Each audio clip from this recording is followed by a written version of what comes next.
under this act. The act was formulated about 123 years ago and thus has major limitations right now in this era of changing priorities in the public health emergency and management, but yet it is being implemented. The factors leading to the emergency spread of communicable diseases have also changed over the years. The second about this act, the clause 51B, no, just a minute. Yeah. The section 3 of this act provides that any person who disobeys or in the any regulation or the order made under this act shall be deemed to have committed an offense punishable under the section 188 of the Indian Penal Code, that is 45 of 1860. Then in this negligent act are likely to spread infection or disease dangerous to life, and this is important thing. And if with this disobedience to quarantine rule is also there, and any person who commences a strike which is illegal under this act also goes to remains otherwise or takes part in such strike shall be or conviction may be punished with imprisonment for a term which may extend to 1 year. Then the other is the Disaster Management Act, which was on central government rather passed, and which is really extensive. The central government, irrespective of any law in force, including overriding powers, can issue any direction to any authority anywhere in India to facilitate or assist the disaster management. Importantly, any such direction issued by the central government must be necessarily be followed by the union ministers, state governments, state disaster management authorities, all under this section. In order to achieve all these, the Prime Minister can exercise all the powers of National Disasters Management Act. This ensures that there is adequate political and constitutional heft behind the decisions made. The present national lockdown, which was rather imposed on 25th of March under this Disaster Management Act, as per the order dated 24th March 2020 of National to take measures of social distancing so as to prevent the spread of COVID. Additional guidelines were issued by the Ministry of Home Affairs, in the Ministry having administrative control and disaster management. To end social suffering, the National Disaster Management Act and the State or the State Disaster Management Act are mandated to provide minimum standard of relief to disaster affected persons, sections 12 and 19, including the relief and repayment of loans, grant of fresh loans or concessional terms, etc. The doctors have always been in the forefront of these disaster management as well as the control of this pandemic. And with all these, the doctors are so much troubled, rather they get involved, that with this, there are so many implications that the routine of the doctors are really right now have been affected. With this act, both acts, as well as there is one act which is a MESMA, which is rather applicable to the workers or the employees of the government, especially the state government. You cannot go on strike or you cannot remain on absent and government can give any punishment. So that is also applicable to all the doctors who are serving in the government section. But with this pandemic, the government has rather extended its size and they have included the private doctors also in the MESMA who are rather invited to work or summoned to work in the COVID hospitals. So with this, doctors have got many duties and many with many restrictions. With this, the doctor has to report all the cases. Doctor has to follow all the orders and that is being very difficult. All the orders, all the authority is being distributed to all the administrative officers. Like for a district, there is a district collector, then there are collectors, and for the corporation area, there is a municipal commissioner. Then, of course, at many places, civil surgeons. At many places, the CEO of the district. And in Maharashtra, there are, of course, 5 regions which are rather covered by the 5 divisions which are covered by the divisional commissioner. So all these authorities are given the powers under this act.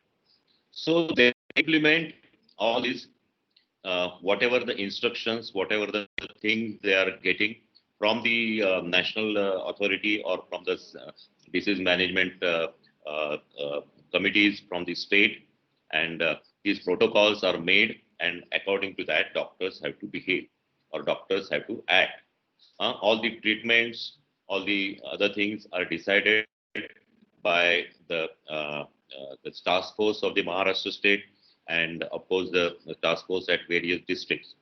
Now the doctor has examined any patient. Doctor has to keep his clinic open. That is the one very foremost thing.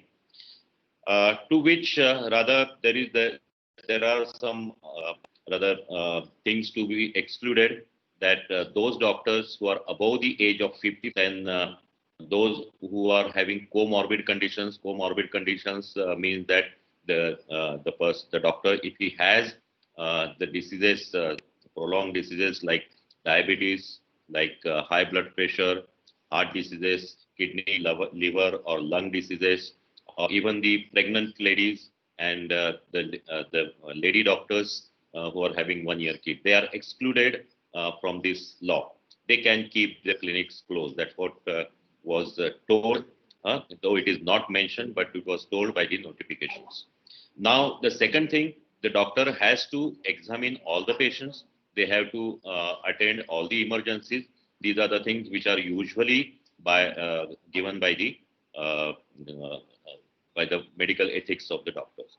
One more thing, that the same implications, same restrictions are rather being imposed on doctors by the Medical Council Act of India, as well as the Maharashtra Medical Council Act 1960. So all these implications, rather all the restrictions, doctor has to work in his clinic, refer if the patient is positive, he has to refer it, he has to admit the patient as per the guidelines. Then secondly, the doctor cannot reveal the name of the patient to the society. Then there are so many other things also that details things will be later on explained. In addition to this, if doctor fails to obey the command, then there is always notice given to the doctors under these acts, especially the Medical Council Act and the Disaster Management Act, that the doctor, the registration of the doctor can be cancelled. And along with that, there may be some punishment. There is also the other things which rather definitely go against doctors. So with this, all the doctors right now are very much under stress. They are working with, they are obeying and following all these commands, but sometimes there are really some extenses, rather some things which are being done, which are not rather accepted to the doctors, but still they are following. Like under this act, the government of Maharashtra, they rather took over 80% of the beds of all the private hospitals. Basically, this is rather now being challenged in the court of law, in the Nagpur court, as well as government has rather implemented strict rates for treating the patients, and for every procedure, especially the rates for the treatment in the wards with the oxygen, without oxygen in ICU without ventilators, and with ventilators in ICU, the government has fixed up the charge. And this decision, as per the government notification, was given in the court of law, was given to the doctors, and which we are still following. But this is being challenged in Nagpur High Court, and the decision is still awaited. But it is really interesting to see that the doctors who are rather working for the community for so many years, for every time, the doctors take an oath that he will serve to the humanity, and with this commitment, doctors are still working. And all these rules and regulations, all these acts are now, rather the doctors are compelled to obey all these commands and all these rules and regulations and acts.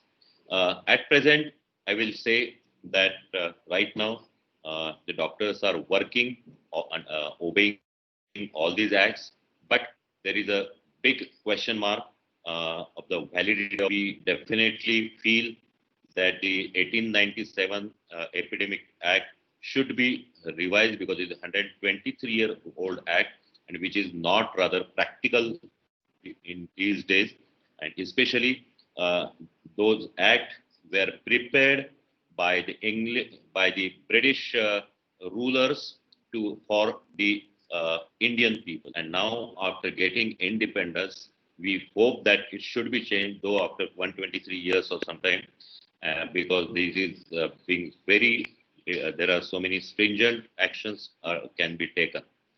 Fortunately, till now, there is no action being taken under this law, and but doctors are still following it. With this, there are so many other things. I will rather conclude with this, that there are many acts, Epidemic Act 1897, the Disasters Management Act 2005, and the MESMA Act are rather implemented on doctors, and all the doctors are supposed to follow it, are supposed to do all their activities as per the restrictions or the notifications which are given to them time to time. Thank you very much.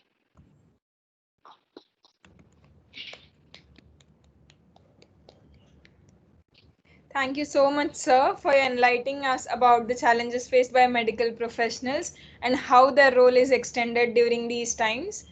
And we are really lucky to have such professionals amongst us who tell us about the current situations and guide us through. With this, I request Nihali Dhume from LLM second year to introduce our second resource person, Advocate Rishikesh Ganu, sir. Over to you, Ms. Nihali. Thank you, Pratiksha. Good afternoon, everyone. Our next guest for today is Advocate Rishikesh Ganu, sir. My words fall short while introducing him to our wonderful audience today. From his excellent academic demeanor to outstanding achievements in his work, he has succeeded in all aspects. Sir is empaneled on many successful companies as one of their panel advocates, like Bajaj Allianz General Insurance, Reliance General Insurance, Skoda Auto India, Asian Paints, and many more. Sir has recently been shortlisted as notary by Central Government of India. He is also a visiting lecturer in the colleges like ILS and DS Sri Navalmal Pirodia Law College. Ganu sir deals with criminal, civil, and consumer law cases. He is also an expert in handling the medico-legal cases. He has written various articles on the medico-legal subject. Sir has also delivered lectures in the medical conferences. Today, we are more than delighted to have you, sir, to enlighten us on this topic. And now, I would request sir to please address the audience.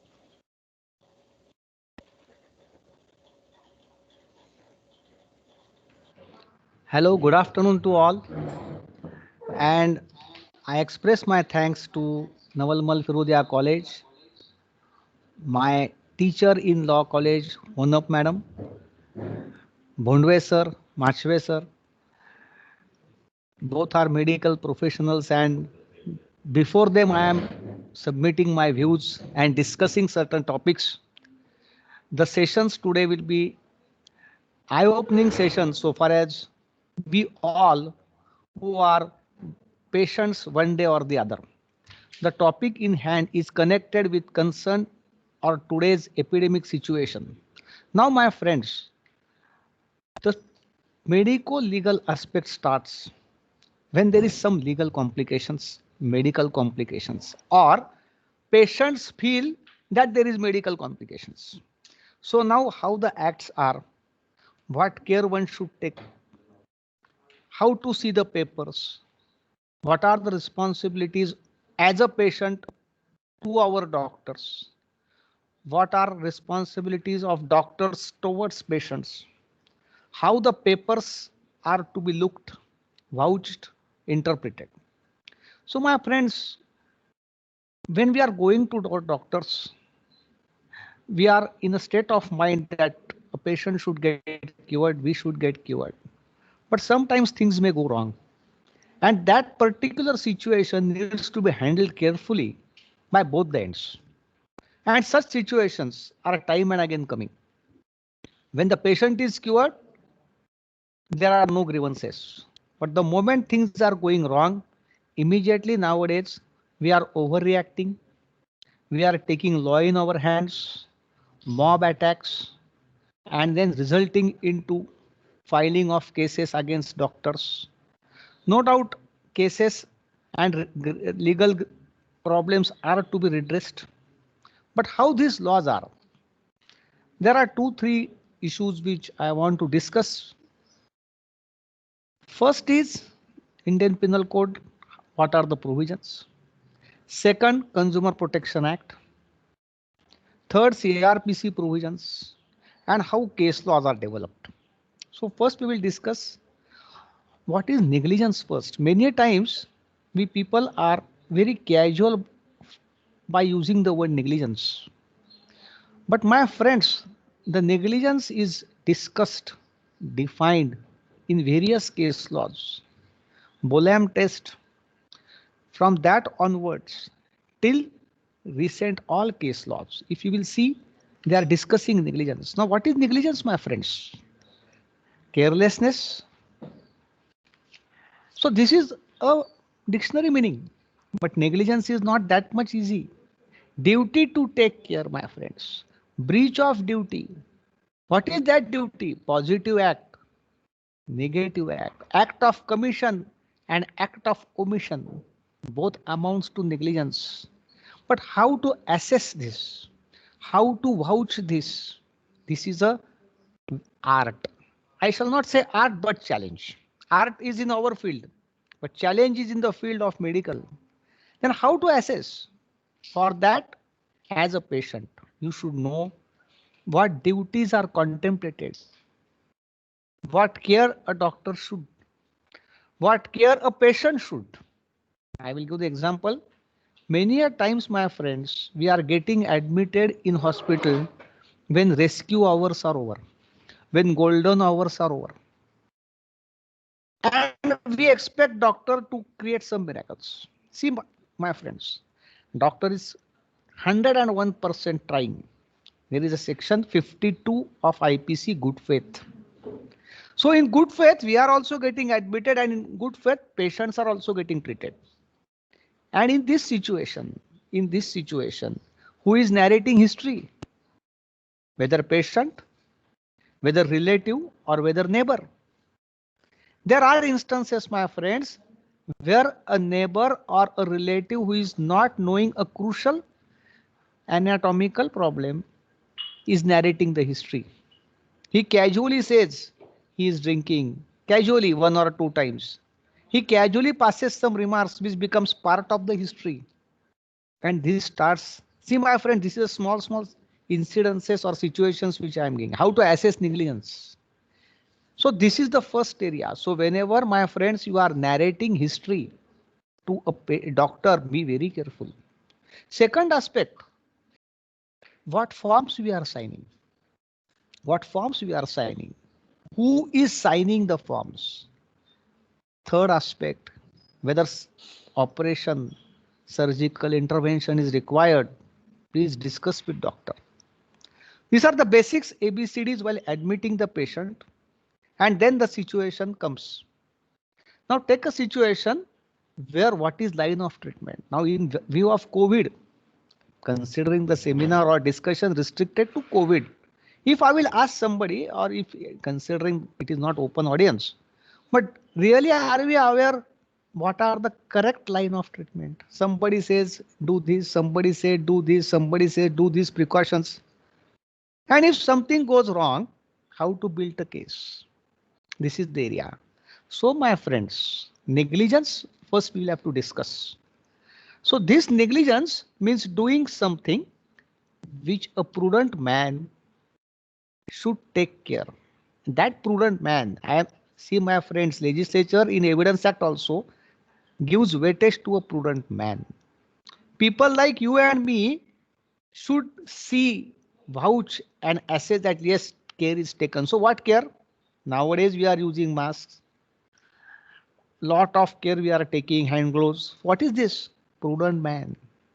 See my friends, small issues. Leave aside negligence that I will discuss later on because time slot is less, but I am giving you minimum care. So this is the first area. So what legislation says? Legislation says it is subjectively careless state of mind and objectively careless conduct. See my friends, careless conduct. This area should be brought on record when you are dealing with the case of medico-legal. Medico-legal means legal intervention is required. So if required, what is the conduct? To show that treating doctor, attending doctor was careless. So my friends, this negligence is a relative concept. It is a relative concept. Comparison is to be made between line of treatment, attending situation, surrounding circumstances. What was required to be done and what is done. See my friends, what was required to be done and what is done. Failure to do anything in a manner prescribed by law. Failure to do anything in manner prescribed by law. General concept. Now second issue, treatment protocols. As a lawyer, I am addressing this. So you should know, my friends, what is the line of treatment. First incidents I narrated, situation in which patient is brought in the hospital, whether rescue hours, whether he was serious, whether he was not so serious, his age, his ailments, prehistory. This is the area. Now you should know, my friends, treatment protocols. What are treatment protocols? How that treatment protocols are to be seen.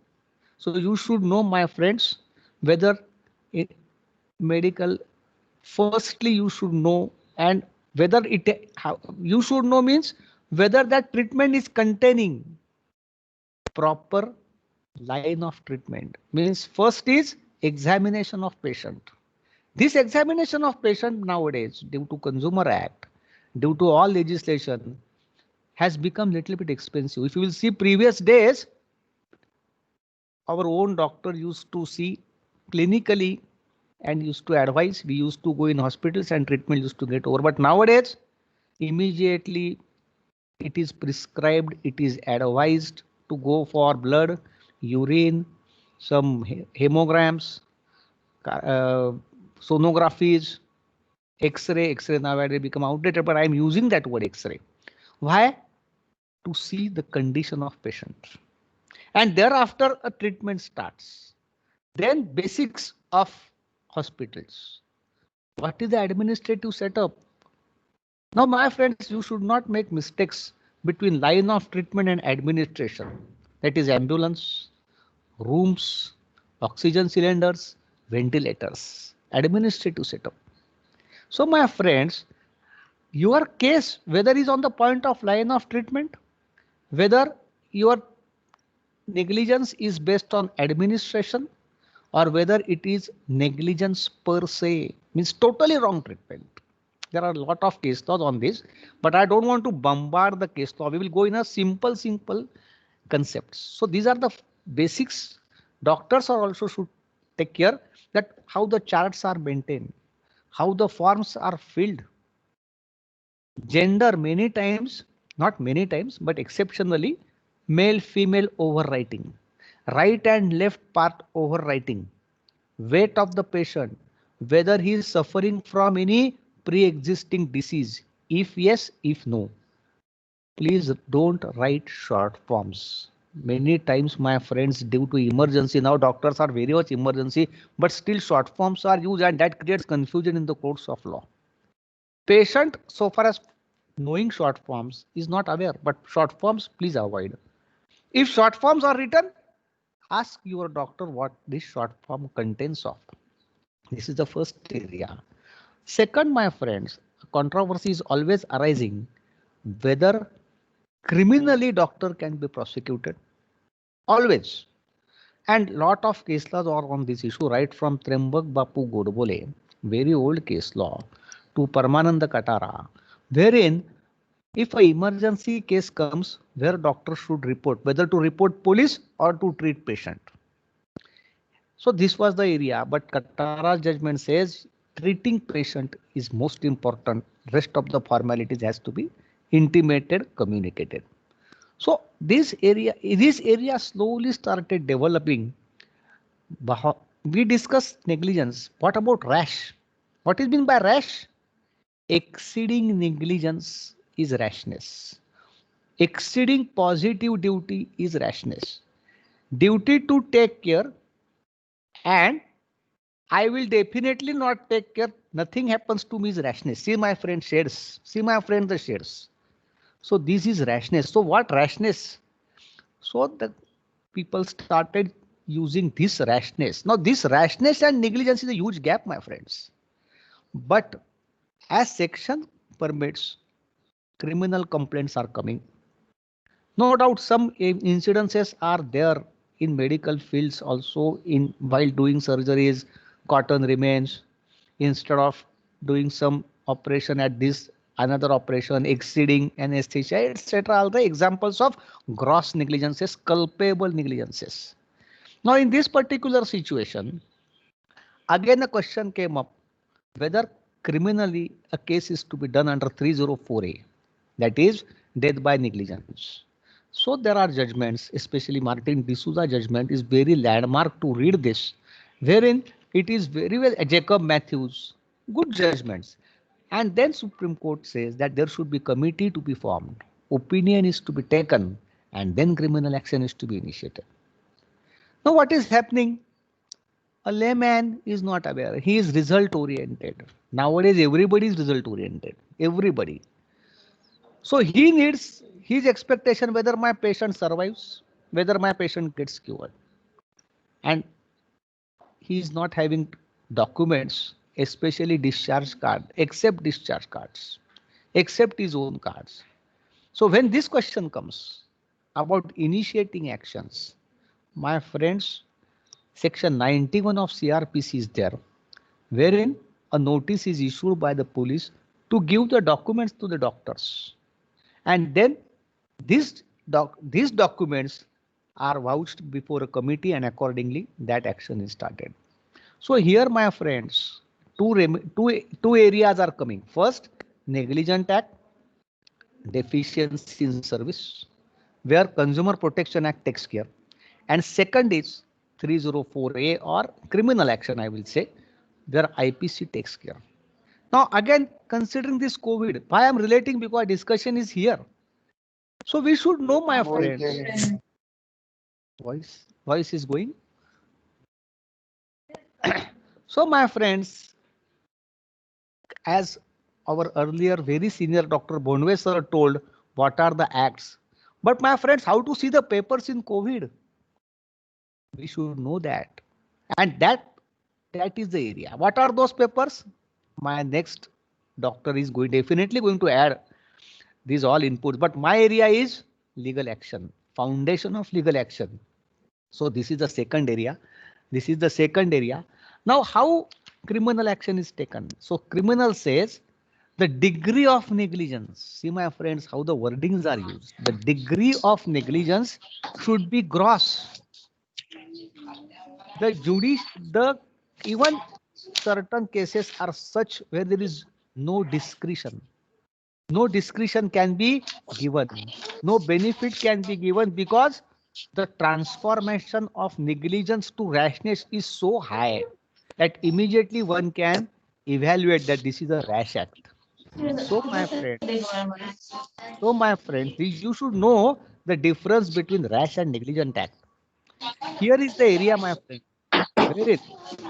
wherein there are ample of cases very casually filed. So while filing the cases, please see the degree of negligence how to be assessed. Secondly, my friends, so far as compensation is concerned, I will last segment. You should know how to evaluate compensation. You should know what is the basis of compensation. What was the age of deceased? What was the income of deceased? What was the projected income he would have earned in his superannuation, in his retirement? If he's a businessman, till what extent he would have earned? So these are the areas, my friends. So deficiency in service, negligence, and rashness. So few case laws, I will just give it considering the time. Malay Kumar Ganguly versus Sukumar Mukherjee. Then Martin D'Souza versus Muhammad Ishfaq. Then Jacob Matthews versus State of Punjab. Parmanand Katara. Then Achyut Godbole. Bolam test. These are the Bibles, hallmark judgment without which there are many others, Poonam Verma, all. But I am not here to show that I know a lot of case laws. Here is the eye-opening sessions that doctors are not enemies, my friends. But you should know really he has acted in good faith. Just I am concluding and summing up my session. Whether line of treatment is correct, whether medical protocols are followed. This was the one of the word used in earlier speaker. So you should know medical protocols. Don't be result oriented. What are the medical protocols? So every disease, every surgical operation has its own medical protocols, line of treatment. So that you should know. Doctor should also know. Thirdly, after medical protocols, you should know how to see the papers. What are the minimum parameters of the papers? Fourthly, you should know history. You should know how to see the admission and discharge card, my friends. We are very hurriedly and eagerly going out of hospital, and what is in the discharge card is not meticulously seen. Please spend 5 minutes to see discharge card. So this is again take home. I shall not say take home message, but these are tips I am giving. These are the foundations. Whether follow-up treatment is given, whether follow-up treatment is required. So these are the areas, my friends. And lastly, the local authorities, considering pandemic, considering this situation which we are facing, how our local authorities are thriving hard day and night. This also is to be appreciated. So considering this situation, I think I have highlighted again question answer sessions are there, but considering time slot allotted, these are the legislative, I should say consequential effects if anything goes wrong, and hope that nobody should suffer from this. But if in situation comes, you should know what are the ways, how legislative development is, and then accordingly you can lay the foundation. So with this, I will conclude my time slot. I express my thanks for all who have shortlisted me, and it is privilege that I am sharing with my Dr. Sir Machwe sir and Bondwe sir, and so all the team which had done lot of backup for these computers. Let me thank them, because to talk is easy, but whether system will support me, this is also one of the infrastructure which I was talking. So this is what I was very scared. So but thanks to all our back who had materialized this session in spite of COVID and made it very live as if we are before audience. So thanks once again and best wishes to all.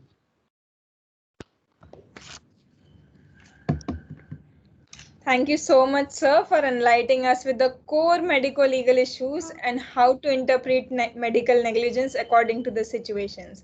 I am sure our budding advocates, lawyers, and laymen would be beneficial having interest in the medico-legal system or the process.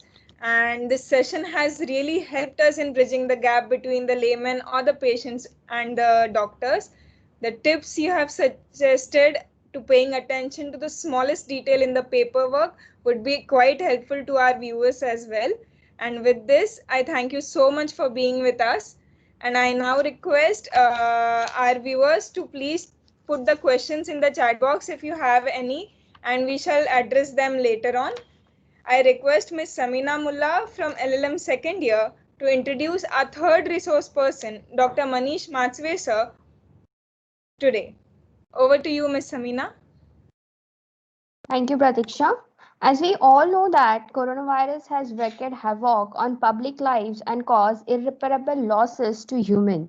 At the same time, it is also that this virus has helped us to develop some good health habits which must be retained even after the pandemic comes to an end. Today we have Dr. Manish Machwe sir, Director of Machwe Hospital. Sir holds a degree of MBBS, MD, DNB, MN, AMS, FICOG, Diploma in Pelf and Surge from France, and ISSA from Italy. He is a gold medalist of Pune University and Best Outgoing PG Student BGMC and SGH 2001. Sir also hold degree of LLB from ILS Pune. He is the president of Pune Obstetric and Gynecological Society. He is also chairperson of Ethics and Medico Legal Committee FOGSI. He is also founder member and treasurer of PAGES, that is Pune Association of Gynec Endoscopy Surgeon. He is the first person from Pune who has been awarded prestigious FOGSI Padma Shri Dr. Kamini Rao Oration 2013. Sir is also editor for many FOGSI books which comprises of manual on induction labor, standard operating procedures, etc. Sir has plethora of articles published in national journals and IMA publications in medico-legal issues. He is the executive editor for Journal of Indian Medico-Legal Association. Sir was editor of Monogram World Justices Conference 2010. He was an ex-faculty of ILS College and also ex-lecturer at BJ Medical College and Sassoon General Hospital. He is also a PG teacher for CPS and DNB. His area of interest are obstetrics, endoscopy, and legal medicine. I request Dr. Manish Machwe sir to guide us with the do's and don'ts of COVID-19. Over to you, sir. Thank you. Thank you so much for a very nice introduction. I would like to share my screen.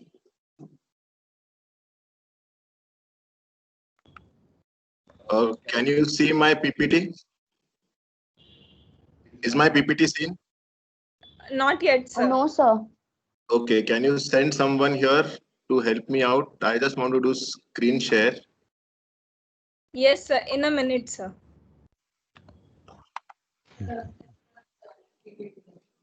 Yeah. So.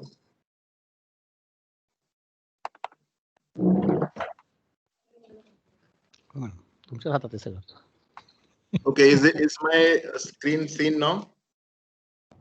Yes, sir. Yes, sir. Is my screen visible now? Yes, sir. All right. So this is my first slide, which is the Ganpati. It is seen, right? Yes, sir. All right. Okay. So thank you for a nice introduction. I hope my previous two speakers have, put so many questions in your head, which we will take a little later. So I pray to Lord Ganesha to sail me through this presentation. I think this probably is my 5,000th presentation, but this is always my first slide. This is me. Thank you for introducing me here. And as I always maintain, I always say, whatever I am today is because of my seniors from BJMC and my teachers at ILS Law College. I have Ganu sir here, who was my teacher.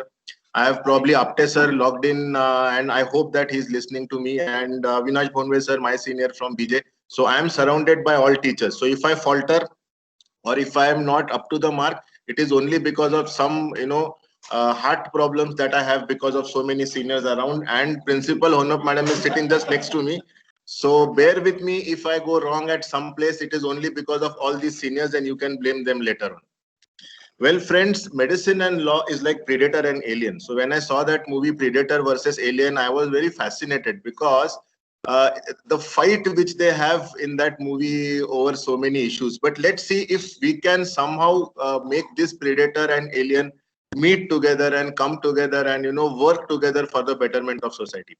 So I thank Naval Mal Firodia Law College Principal Honap Madam, Ambat Madam, and all of them for arranging medical legal issues in COVID era. What I'm going to do today is, it is not just the do's and don'ts with respect to what we are supposed to do, but there are do's and don'ts with respect to medicine, social, and also some legal points which I would add and mix them together, because I realized, I saw the participants, there are few doctors, there are lawyers, budding lawyers. So let us, put everything together and make a good bhelpuri so that you don't feel like you wasted an afternoon listening to all this. The first and baseline thing that we have to understand as doctors or as lawyers is ignorantia juris non excusat. That means ignorance of law is no excuse. So if you have plethora of laws coming in COVID-19 era, no doctor or no lawyer can come up and say, I didn't know that this act was invoked. I never knew that this act had so many things. So ignorance of law, my dear friends, can never be an excuse. What is an emergency? Now the issue is the COVID-19 patients, as doctors, we treat them as emergency. So as lawyers, you need to understand what an emergency is. It is a sudden, unexpected happening, which is unforeseen. So this word unforeseen is very important. It is defined in Clinical Establishment Act as emergency medical condition. And what are we supposed to do? Now this is very important for all the doctors, that whatever specialization you are in, you may be a dermatologist, you may be an ophthalmologist, you may be a gynecologist, you may be an endoscopic surgeon, you have to stabilize the patient, maintain, see that the patient is hemodynamically or pulse blood pressure wise settled, and then transfer. So this is very clearly again given in Clinical Establishment Act, because it is to prevent any material deterioration during the transfer. Now, what we understand from this very clearly, even before COVID came, so I am telling you a law which was in existence even before COVID came, and it told us that if you have such a situation, if you have a COVID positive patient, you have to properly manage the emergency and then transfer the patient, meaning whereby each and every healthcare facility, each and every hospital, each and every clinic has to have all the precautions, have to have all the drugs, medicines, PPE kits, so on and so forth, for management of these patients, and we cannot do away with this. So this is something which was existent even before the COVID stuck. Now, important point was, again, this is a very important case, Paschim Bangal Khet Mazdoor Samiti versus State of West Bengal. Where do you transfer these patients? So this is something, again, which was in existence before the COVID laws came. So there was one patient who fell from a train, and the government hospital refused the patient, saying that there were no beds and no neurosurgeon. Now this is direct contravention of Article 21 of Constitution. So Supreme Court awarded 25,000. Very importantly, Supreme Court in this case said that the government hospitals cannot refuse patients, meaning whereby you have a COVID positive patient, as doctors you should remember, as lawyers you should remember, the only place where the patient will 100% get a bed and get admitted are government institutions. Private institutions may not have sufficient beds, so they can, but government hospitals will never refuse a patient. Now what happens? Now all this, again, I am coming to it for the third time for you all to realize that these are things which were existent before the COVID laws came in, and then we'll discuss about those COVID laws. Doctor-patient relationship is a contract. It is based on Indian Contract Act. So the consent part, the relationship, everything follows the contract. Either it is implied contract or express contract, as it is there in so many different surgeries and treatments.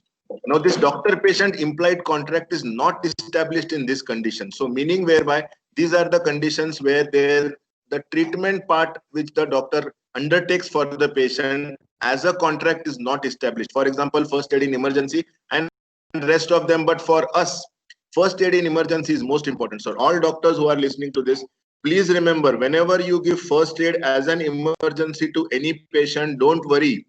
A case of negligence or a case of compensation will not stand against you, because you are treating the patient as an emergency, wherein the implied contract of doctor and patient is not established. And for lawyers, please remember, whenever you come across such a situation, see whether it was an emergency, because if it is an emergency, you can very well tell the patient that this case is not going to stand in any court of law.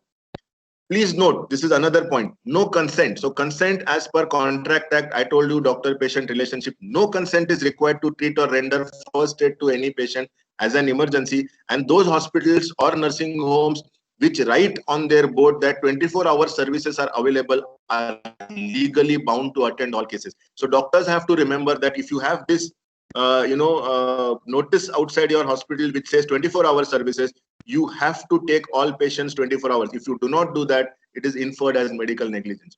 So all these things, my dear friends, existed before the COVID came in. And then you have all the definitions, which I think Bonwe has told you, so I will not go through this slide. Just one point which I want to make is pandemic is something which occurs through different continents or through several countries, which affect large number of people. So it's something which is gross and something which, envisages lot of people who are affected. Let us see some part of some acts, which sir just mentioned. I want to put some part of those acts in front of you to clarify certain things. I agree that the Epidemic Disease Act was, an act which was invoked now, but it came into existence to control bubonic plague. Important part is the act extends to the whole of India. So although it was made by Bombay presidency, but it involves the whole of India. Now, there are certain things which the state government is supposed to do. Again, here we have to understand what the state government is supposed to do under the act. And as doctors, we have to follow it. As lawyers, we have to understand what the state government's responsibility is. So it is inspection of persons traveling and segregation. So it is very much the state government which segregates, and through an inspecting officer, which is given by an order or notification. What the central government is supposed to do is do the same thing, which is detention or segregation, but for people who are going outside India. So whenever we talk about people going outside India or people coming from outside India to India, it is the central government's responsibility.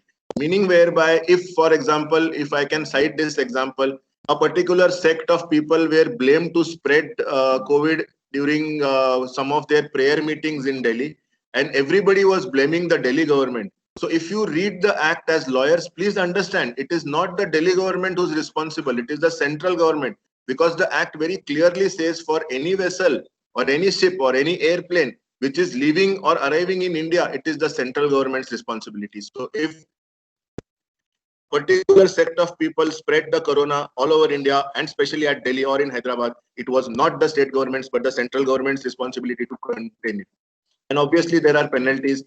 So section 188 of Indian Penal Code gives you the penalty 6 months imprisonment with fine, so on and so forth. But it also says that in good faith, if you do something. So Ganu sir very clearly told us about section 52 of IPC, which which tells you that act done in good faith. I can also tell you section 92 of IPC from general exceptions, chapter 3, which very clearly says that even if you do something without the consent of the patient, but for the benefit of the patient, it is a general exception.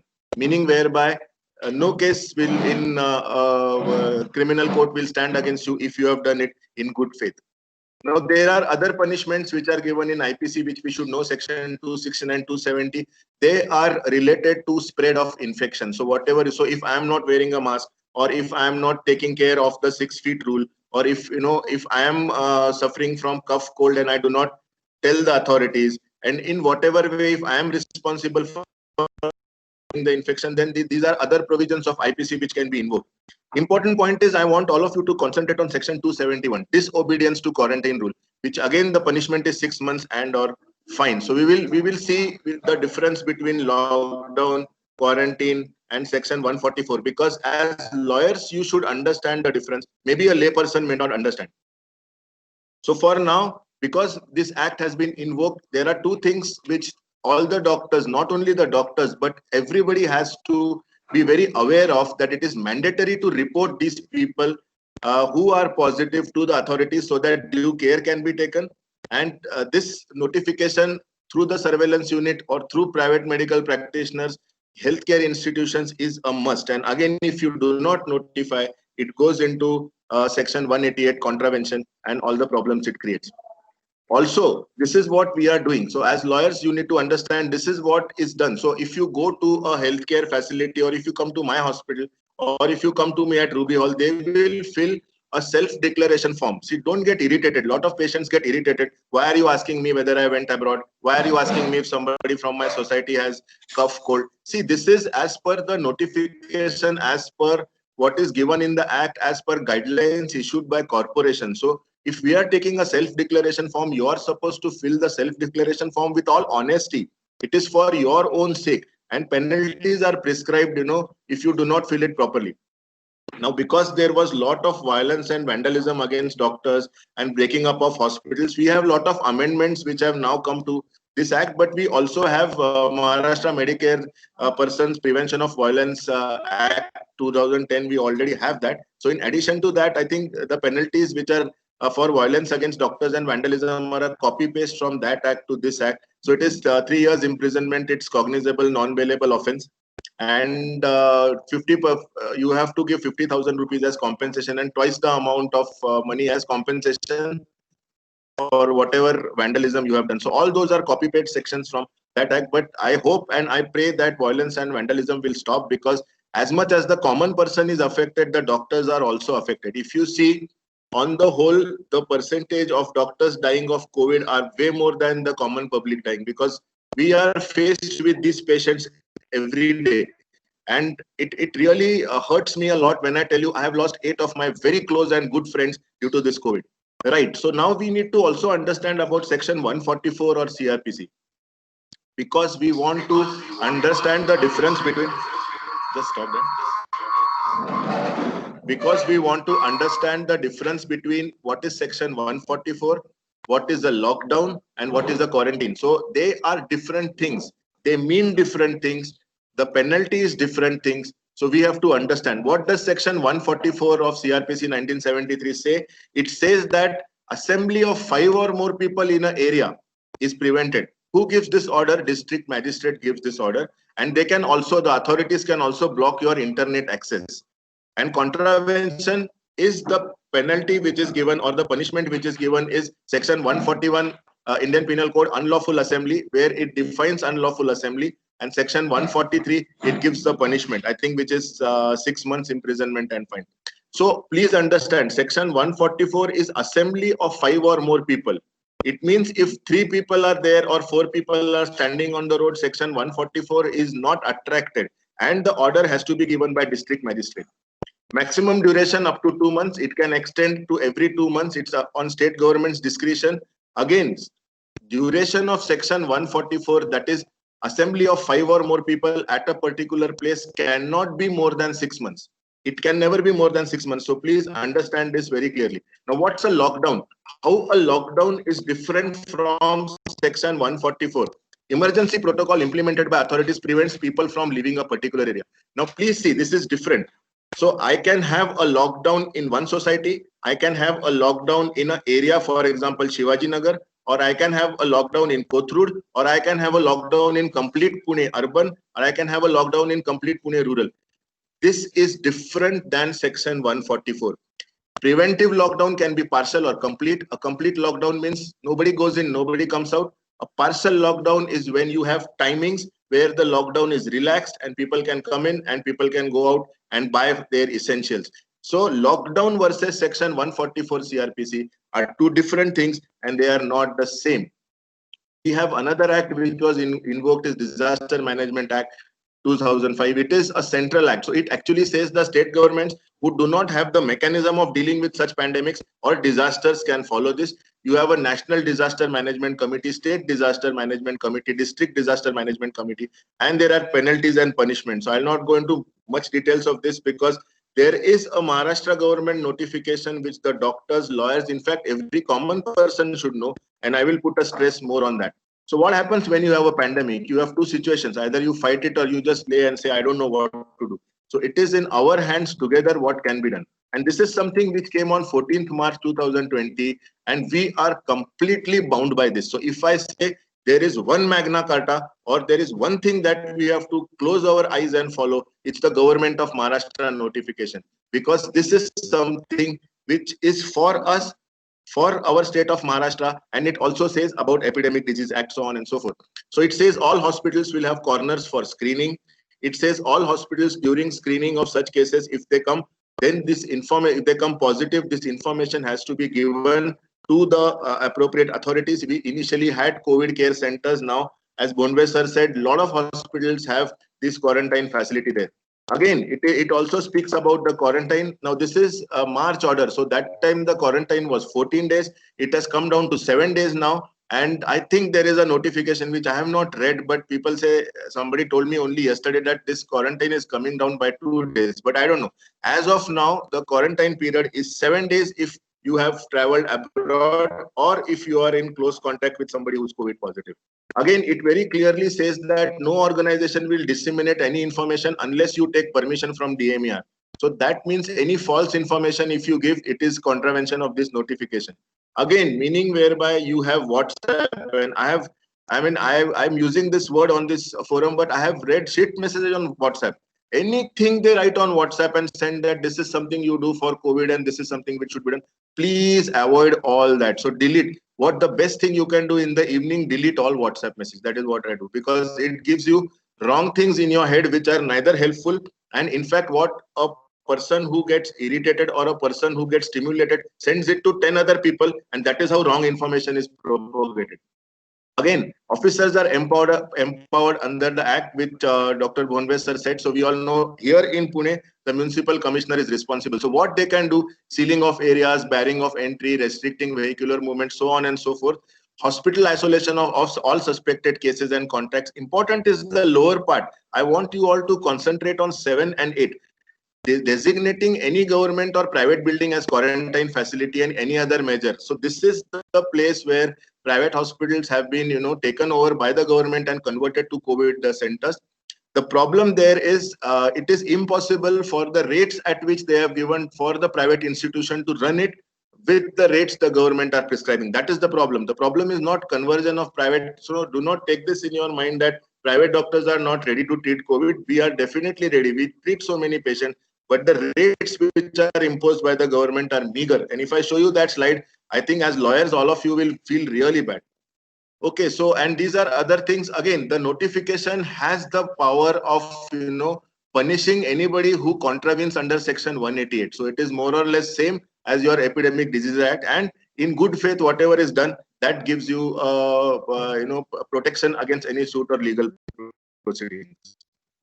Then you have Maharashtra Essential Services Maintenance Act. Again, why you have to understand this act is any strike or any layoff, all those are, or any lockout, all those are supposed to be not done during these pandemics. And again, there are penalties prescribed for all this. So nobody can go on strike, especially the essential services, and medicine, it definitely comes under essential service. So what do we have to note as doctors? What do we have to know as lawyers are the government, state and center prescribed laws. So Ganu sir was talking about the treatment protocols. What I urge all of you is only follow the treatment protocols which are given by Indian Council of Medical Research, ICMR. The ICMR guidelines we are bound by the ICMR guidelines, and any other protocol given by any other person, we are not bound to follow.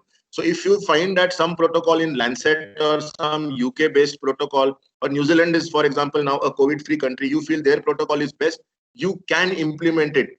But over and above what has been told by ICMR, you cannot do away with ICMR. Please remember, the Indian Medical Association, Maharashtra Medical Council, MCI has allowed telephonic consultation. I'll just put one slide for that. And because the Conduct, Ethics and Etiquettes has an amendment. And obviously we have our own FOXI guidelines for managing females who are pregnant with COVID, and all Maharashtra guidelines too. So this is another change which is there. Before that, now this is another topic, full topic of probably an hour. I can speak on this, but we can some other day discuss this, telemedicine, because telemedicine is something which entails a lot of medical legal issues. But this is an amendment which is brought by Board of Governors on 25th of March 2020, and it has been included into the Medical Council of India Act. And now telemedicine is legally allowed. So I can consult on phone or on WhatsApp or on video and charge the patient. There are a lot of regulations in it, so it is not as easy as it looks. But the previously what courts had maintained, that strict no on telemedicine, is now gone, and there will be an exam for doctors after the pandemic is over to train them into telemedicine. We'll see some standard precautions. I know by this time everybody is a COVID expert, so everybody knows what mask to use, what how to wash hands, how many times hands should be washed, and no shake hands and stay away. And I think long distance relationships and all. I don't know. PPP students are sitting here; they will agree. No touch techniques and all. But I don't want to go into that. Some other day we'll discuss. But standard precautions, universal precautions, are something which in 1985 WHO told about HIV. And that was the time when we were studying and we were getting a lot of HIV positive patients all around. And we were really bothered about what is to be done, because I studied in a poor college called BJ Medical and Sassoon, and it was a government college. So we never had all the luxuries of the medical college students which they have today, and a lot of HIV positive patients. But standard precautions were given at that time. So again, we have to understand what are the standard precautions and what fits into the standard precautions. They are a set of practices that apply to care of patients regardless of the state of infection, which means that they are to be applied to COVID positive and COVID negative also. Now, I want to put this into everybody's head that it is very good to have a COVID positive patient in front of you. It is very good if you know the COVID status of somebody as positive, because if you know that somebody is positive, you take due care. If you know somebody is negative, that does not mean that the patient does not have infection. It just means that the viral load is not so much so that the test comes positive. Meaning whereby all negative COVID negative patients can also have the virus. So you have to use these standard precautions against everyone. It is not COVID positive or COVID negative. And as I tell my staff, I tell my junior doctors whom we train, I tell everybody, it is the COVID negative that those are more dangerous than COVID positive. Because positive, any which way you will take all the care, and negative, you will not take care. What are the standard precautions? I'll run through few slides, because by this time everybody, I hope, is doing it, and you should be doing it. So there is hand hygiene, use of personal protective equipment, respiratory hygiene, safe injection practices, especially in hospitals, sterilization, disinfection, environmental cleaning, so on and so forth. These are the WHO guidelines, contact-based precautions, droplet precautions, and airborne precautions. Again, this we all know. What dress you have to put, how to manage. This is more for the doctors who are attending. Gloves is something I think everybody should put. So because it is transmitted through droplet. So everybody working in a healthcare facility, in fact, I would suggest everybody who comes together, where more than 10 or 15 people are coming together, you should be putting on gloves. Gowns and aprons are again for the doctors, because they risk the fluids and blood to be spilling over them. Obviously, you have a lot of face masks and covers coming up. I know that there was a surge of these face masks coming, which went from 800 rupees to 80 rupees to 8 rupees to 3 free if you buy one types. So I know what has happened to all this. And I've seen, people make PPEs out of the covers that you put when rain comes, and of polythene, and, do away with all that. Again, I would tell you just one word: ICMR. ICMR will tell you everything. They will tell you about which equipment to use, from where to buy, which is good, which is government approved. So please use that. This is how, the PP is put. I'm just putting this slide for you all to understand that once I put PP every day. We put for all our surgeries, even if it is an endoscopy, whatever. It is a very horrible thing to be in that PP, because you feel that somebody is pressing you from all sides. So a doctor's job is not easy to put all that, then operate, manage patient, and remove all that, and then come home to your kids, come home to your old parents. So it is a very difficult thing. Again, one thing which I want to put here is the N95 respirator is good, as long as it does not have an outflow valve. Those masks with valves should be banned, because what you are doing is you are breathing in good air, but you are giving out through that small window all the viruses to others. मेरा अच्छा होने दे, तू गया वाट, तेरी वाट लगी चले. So that is why you should remove, do not use those masks. Only N95 masks, which are standard masks. Again, go to ICMR, they will tell you correctly which masks to use.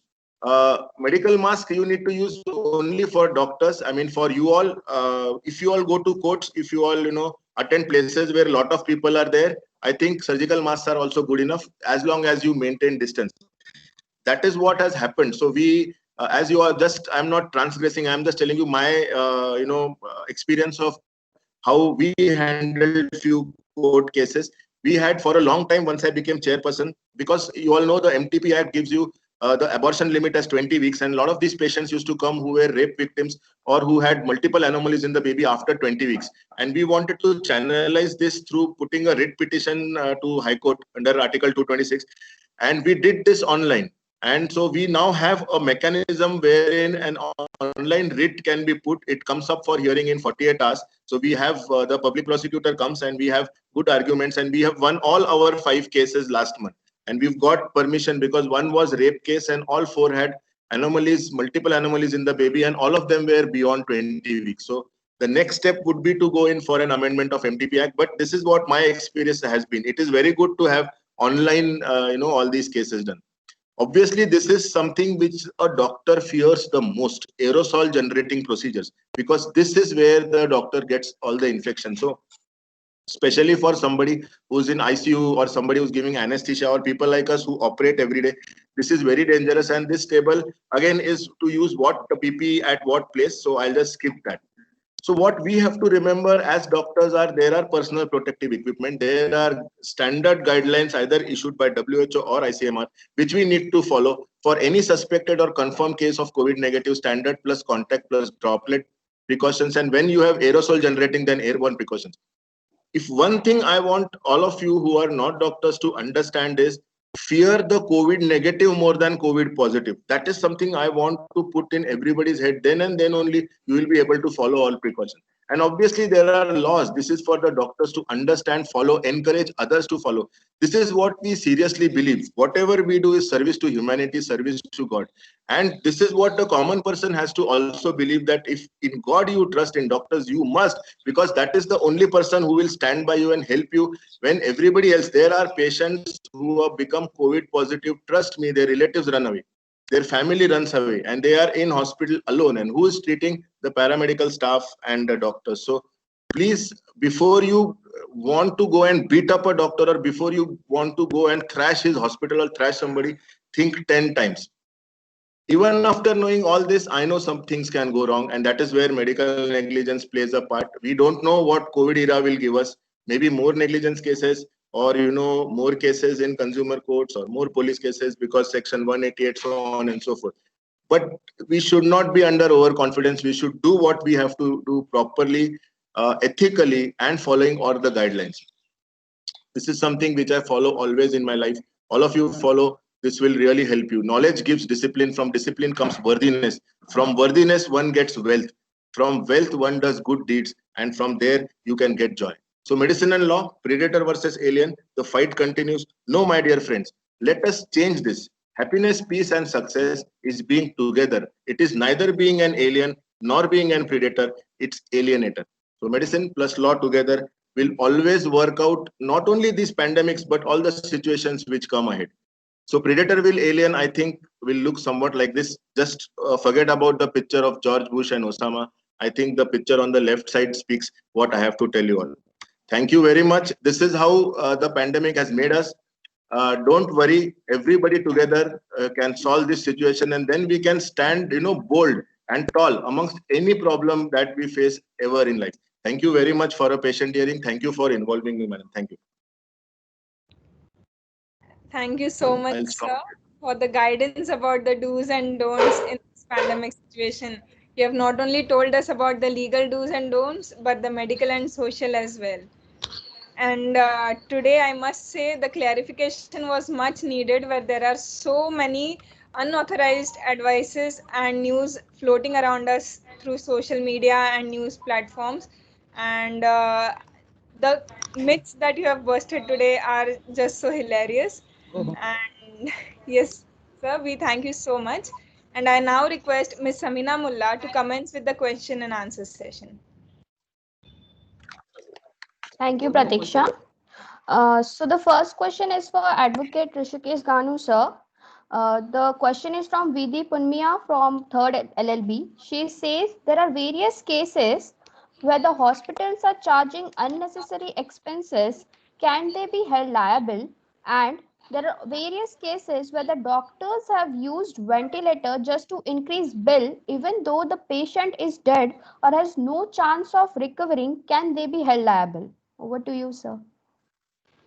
My friend, this question is splitted in two ways. First, unnecessary expenses.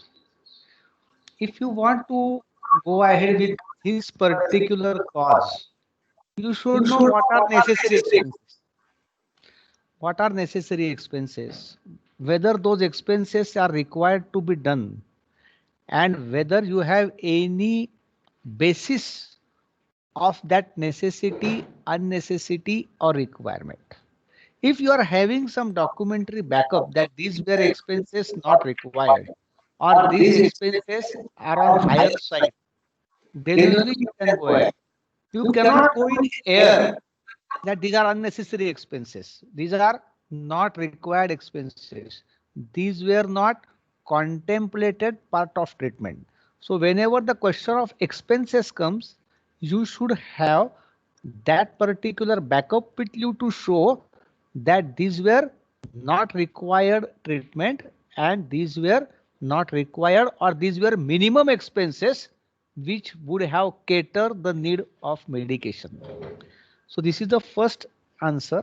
Second answer of you, that using ventilator to the dead patient or using ventilator to the non-required patient. I think Machwe sir will add on to it, but according to me, this particular area, whether patient is dead or not, whether ventilator was put on to the dead patient. Before asking question, I will question you how you came to know that patient was dead and ventilator was given, or it was a hearsay. So this needs to be assessed. I am not questioning you by way of answer. I am answering you. You should have basis of it that really patient was dead. You should have the timing of death and timing of inverter, or sorry, not inverter, ventilator. And for adding to my answer, I request Dr. Machwe sir to add on to these inputs. Thank you for your question. I know the feeling issue comes a lot, but I'll tell you something. You need to read up NABH guidelines. So National Accreditation Board Hospitals, NABH guidelines now have become mandatory for all hospitals. Now, what happens once the hospital is NABH accredited is that on the time of admission, when the patient gets admitted, the patient is given an approximate charges estimate. It's called estimate of charges, and the treatment to be given, the doctor's name and everything is there. Now, please understand, this estimate of charges which is given to the patient is also a contract, because that is signed by the patient. And if somebody else is responsible to pay the bill, that person signs and the doctor also signs. Now, if suppose your charges have gone beyond, you have a copy of that contract with you. Definitely you can approach the court. Or if you have not paid, the same holds true for hospital or doctor, because you have been given an estimate. In fact, I will go one step further. Estimate of charges are given to the patient before the patient is admitted. The only exception is emergencies, where we cannot give any estimate, because emergencies have to be treated without taking any money. So that is the only exception. So please go through NABH guidelines and you can see the estimate contract which is there between the doctor and the patient. The second point about ventilator, I 100% believe that this is from movie Gabbar is Back, or Gabbar, that Akshay Khanna's movie. Truthfully, in my last 30 years of practice, this has never happened. And I am, trust me, for last 5-6 years, I am managing a lot of medical legal issues. It never happens. For two reasons, it never happens. Point number one is, already the number of ventilators are so less and the needy patients are so high. In fact, if I wanted a ventilator for one of my patients at Ruby, somehow we managed that patient without ventilator till one ventilator patient was shifted out. So number of ventilators in any city are still very less to cater to the population. So it never happens. That's point number one. Point number two, this allegation of ventilator was put when the patient was dead comes out because once your patient is shifted to ICU, very little or maybe only one relative is allowed to go and see the patient. Then you have, and the patient who is in ventilator is always sedated. So there are a lot of, the patient doesn't move on ventilator. that patient is sedated, because otherwise if the patient awakens, that patient can remove that tube, can pull the ventilator tube out. So the patient is always sedated. So if somebody who doesn't understand goes and sees the patient, he sees the patient still, not moving. So that person feels कि मर गया, इसको ventilator लगा है. ये सिर्फ picture में होता है, अक्षय खन्ना के पिक्चर में होता है. वहां आप ताली बजाओ, सीटी मारो, 300 रुपए का टिकट लो, 100 रुपए का पॉपकॉर्न खाओ, लेकिन घर जाके एज लॉयर इसको भूल जाओ, क्योंकि ऐसा कभी होता नहीं.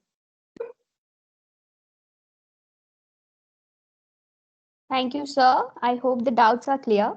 Next question is to Manish Machwe, sir. This has been asked by Geet, who says, as we are hearing incident these days where the patients are getting declared dead, even if they are not, and when it is getting rechecked by their very own family, they have been found alive. He has asked 3 questions related to this. The first question is, how can a hospital or a responsible institution negligently act in a certain way?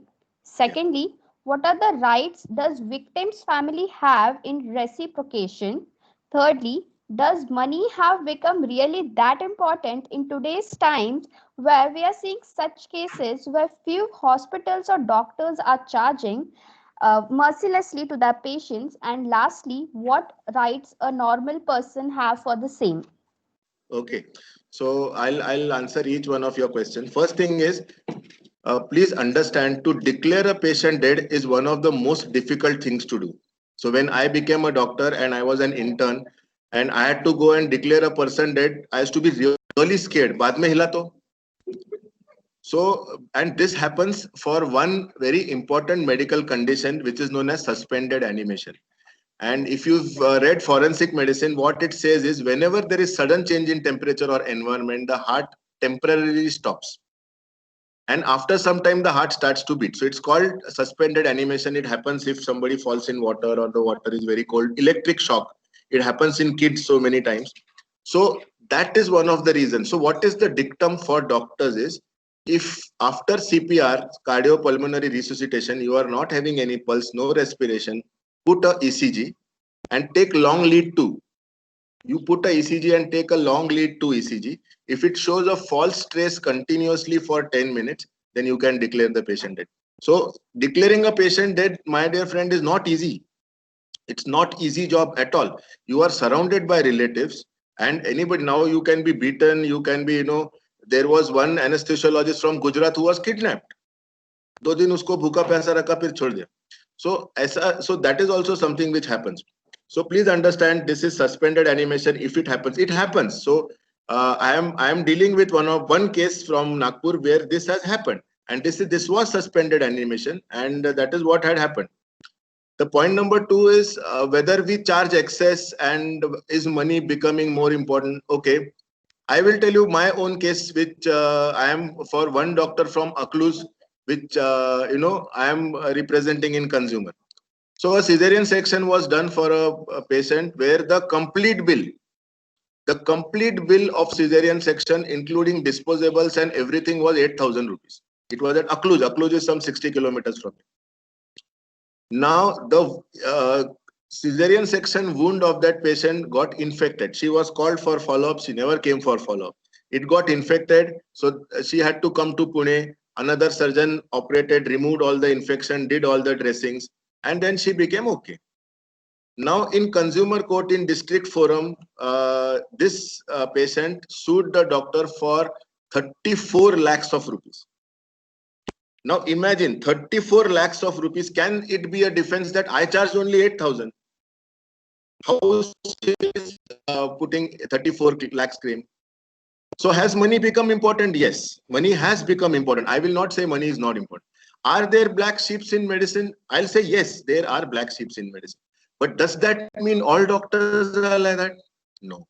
Does that mean everybody charges exorbitantly? No. Does that mean so? And you have everybody. That's what I tell when I speak to the media or to patients forum. Don't you have a choice? So for example, I can give you my own example. Just now, after finishing this webinar, I am going to Ruby Hall.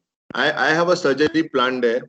Now that patient on admission knows the amount that patient is going to pay at Ruby Hall, but the patient wants Ruby Hall. The patient wants a deluxe ward. The patient wants a good sofa.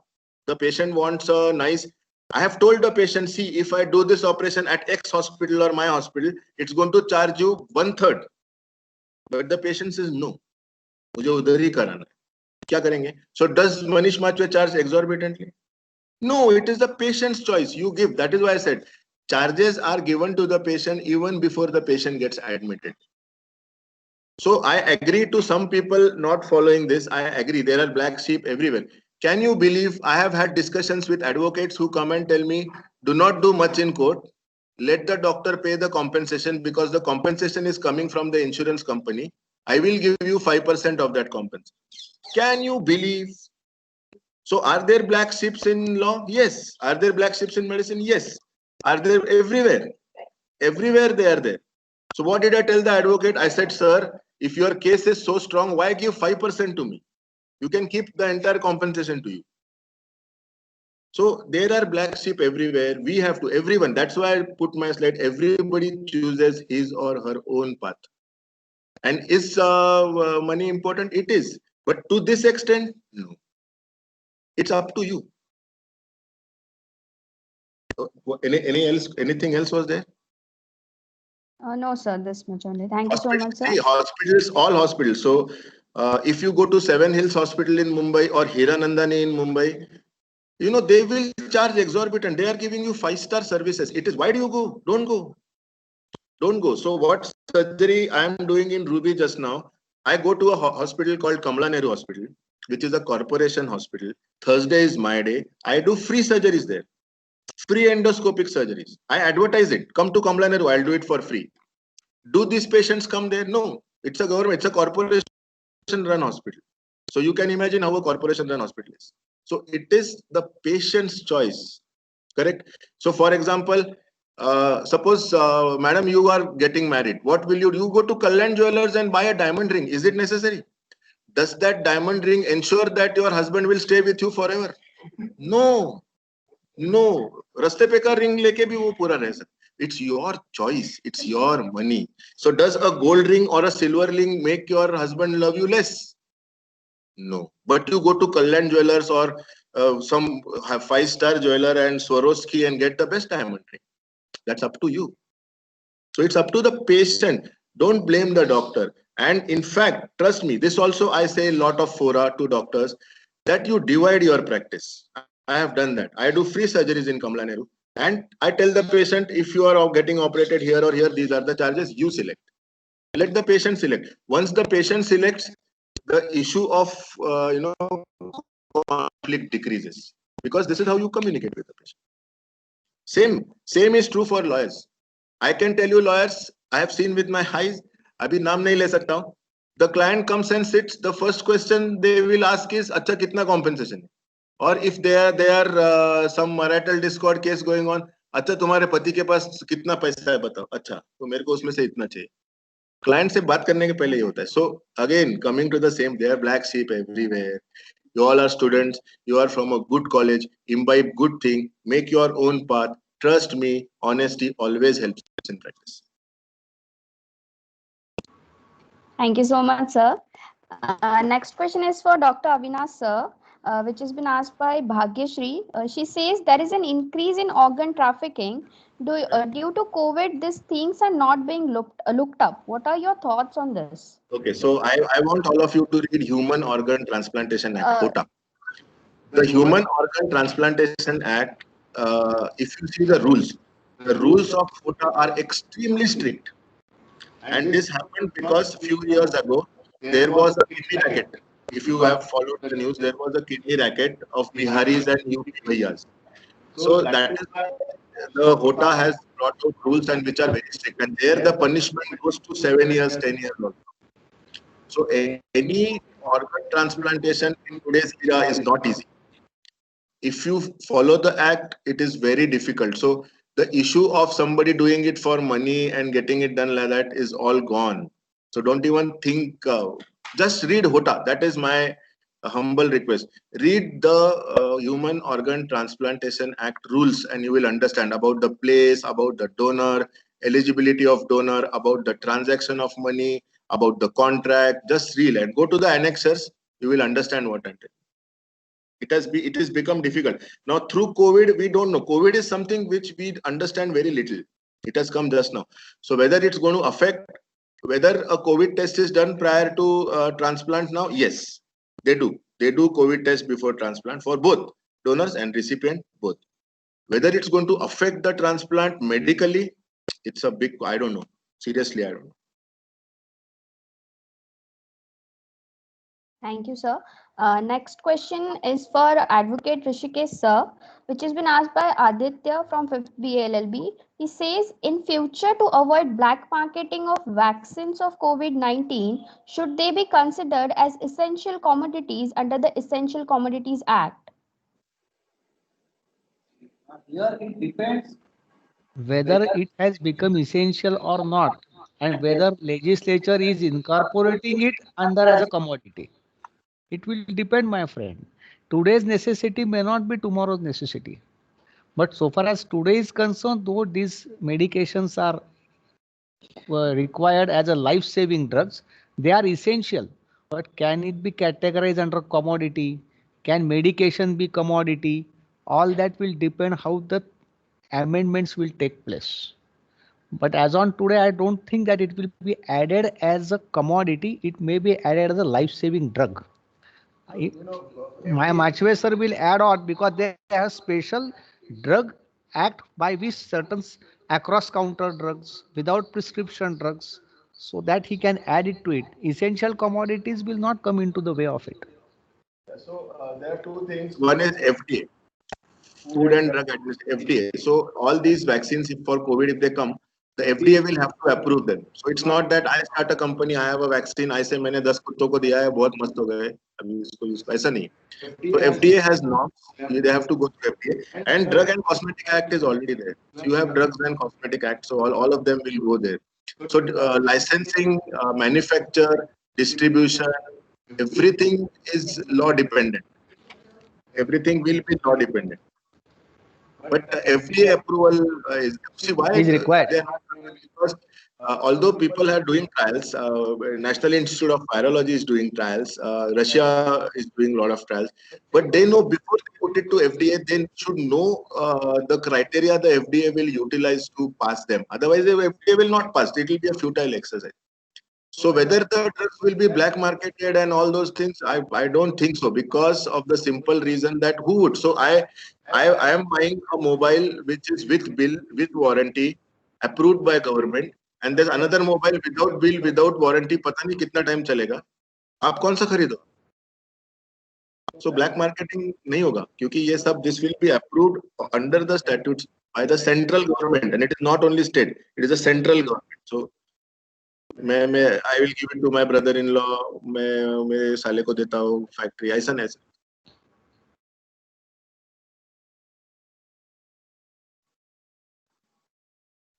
The next question is for Manish sir, which has been asked by Atharva. He says, regarding negligence, only awarding compensation is how much fair and just, as it is rightly stated that the medical fraternity has to take utmost care because it is the question of life that comes into picture here.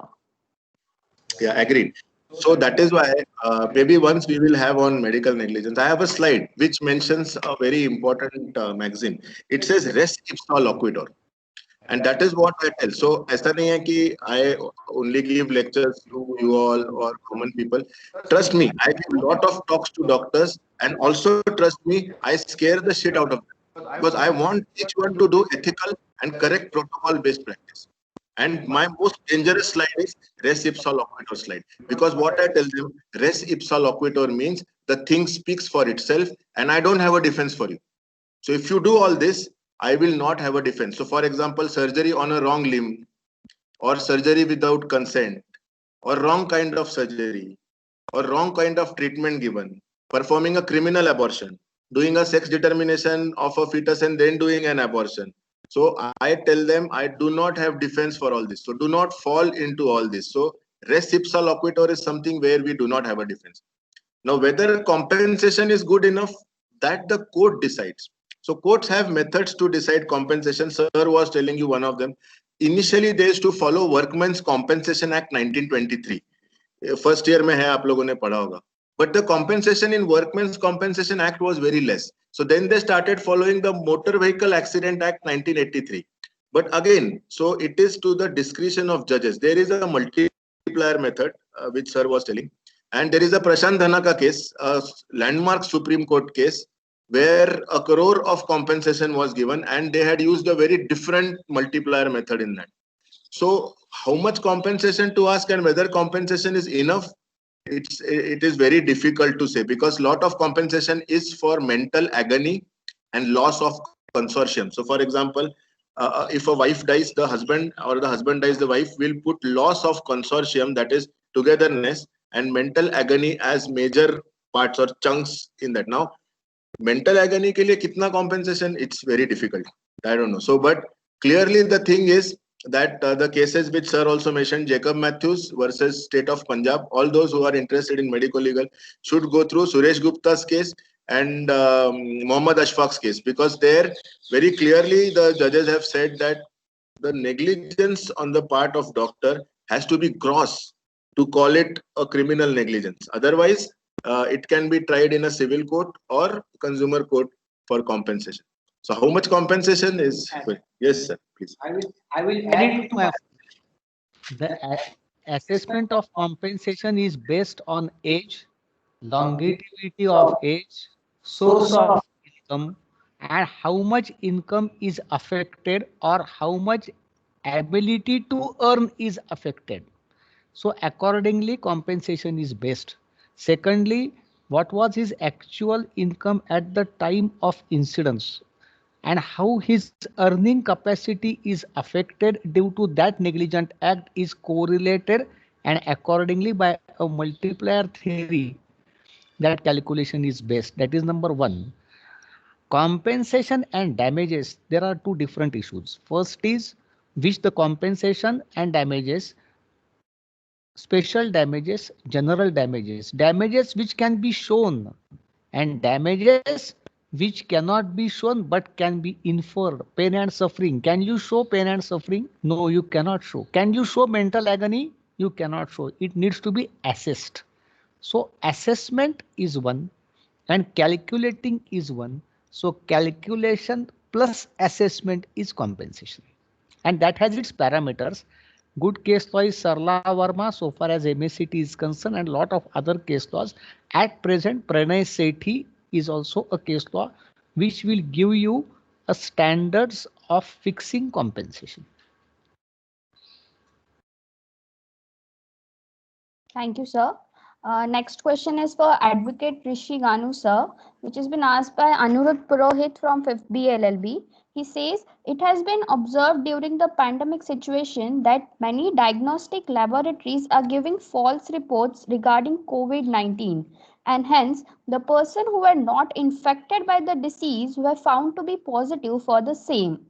Do you think that the fact that the diagnostic laboratories are exception to the principle of medical negligence encourage them to follow such practices? My friends, for falsity, there is nobody exception. Your question itself is suggestive of answer. Your question is for false report. So wherever the word false comes, everybody is coming under the arena of law. So these medical labs, the question is, on the basis of this false report, whether a line of treatment was best, whether line of treatment went wrong, whether the patient suffered due to this false report, these are all the incidental facts which will be helpful to file the case. But to make the answer clear, these labs will be liable because they have issued false report. Okay, I'll just add 2-3. You should read Adarsh Kumar's case. Adarsh Kumar, what happened? It's from this case is from UP. So he wanted to get his blood group checked, and he checked it from a blood bank which said his blood group is AB positive. And later on, for whatever reason, he got it checked from another lab, and his blood group came as A positive. So he put a case against the blood bank who gave a wrong report of AB positive. So in Adarsh Kumar's judgment, if you say that this judgment is very widely used, so don't think point number A that laboratories are out. No, laboratories are very much in. For giving wrong reports, 25,000 rupees compensation was given to Adarsh Kumar, saying that he has a legal right to get a right report, and that legal right to get a right report was violated. So that is why this is very important. So labs are not out. Now the issue of why and how this wrong report comes. Again, ICMR has given a list of labs where you can go and get COVID testing done. Other than that, don't try to do it from an outside lab. This list is there for all cities all over India. So in Pune, you have a list of labs where you can go. In fact, the ICMR, the government has also put a cap on how much money to, charge. So what initially was 4,000 rupees test is now latest, I think, 1,200 rupees. So you get a COVID test for 1,200 rupees now RT-PCR. Now, why does the report come negative? What is the medical reason?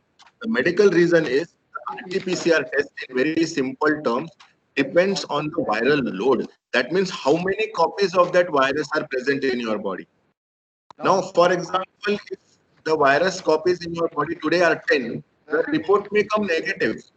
And after 2 days, if the viral load increases and you repeat from another lab, it may come positive. And vice versa is also true, that if it is positive, that means the viral load is high on that day. And after 2-3 days, you repeat from another lab, because of your good immunity, the viral load decreases. So there is a medical reason for it. RT-PCR, if I have to sum up in one line, RT-PCR test for COVID-19 is not sacrosanct. It comes positive only in 70% of infected patients. So again, I'm coming to the same point. Don't be at a lookout of COVID positive people. Beware of COVID negative. They are the dangerous ones. So, that is why there is a medical reason. So it's not that these labs are deliberately earning money by giving. No, that is not the case. And you have notified labs. ICMR has given you. Go to one of those labs, because again, they have seen the standard protocol of testing being followed in those labs. Now you have a cheaper antigen test, but that is even better. So don't go in for antigen test. You want to get tested, you are symptomatic, RT-PCR is the test. Understanding very well that the test will be negative if you are in one of those 30% people where the test comes negative. See, nothing lasts in this life. कुछ भी तुमको लगता है ना कि कुछ भी 100% है, वो नहीं है. Nothing is 100% like RT-PCR. So that is the medical reason why the test initially becomes positive, then negative, then you go and start discussing kya hoga, initially positive, then negative. So the labs, if you see, as a lawyer, what you should see, I'll tell you. Once you have, so you take any report. If you don't have a report, I will send you or put one report. Read the disclaimer below the report. There is a disclaimer below the report. That disclaimer below the report mentions 3 things.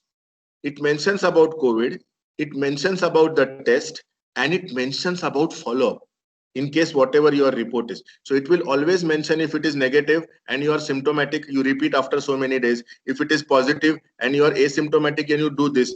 So the report is on a A4 page. The report is only 3 lines at a font of 10, and the disclaimer goes at 1.5 pages. हमको क्या होता है? We see negative, हुश चल party करते.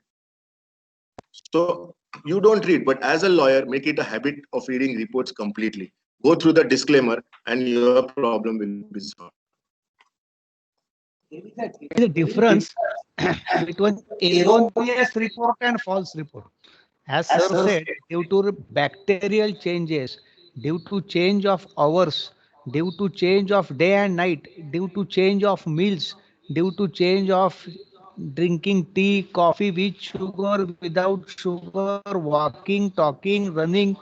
These are also one of the areas where you will apparently see change of report, but falsity, erroneous, and changing. These 3 has different shades. Yeah. That is why I gave you the other example is about blood group, which never changes. Which never changes. Blood group never changes. So a person can be COVID positive, COVID negative, married, unmarried, whatever. सब change हो सकता है. Sex भी change होता है. You have sex change operations. Tomorrow you want to become a female, you can become. Somebody wants to become a male, you can become. No, this is a scientific fact. I'm not joking. Am I smiling? No, it's a scientific fact. But something which remains with you is your blood group. It never changes. So that is why the court said that that test was wrong. It was false report because blood group cannot change.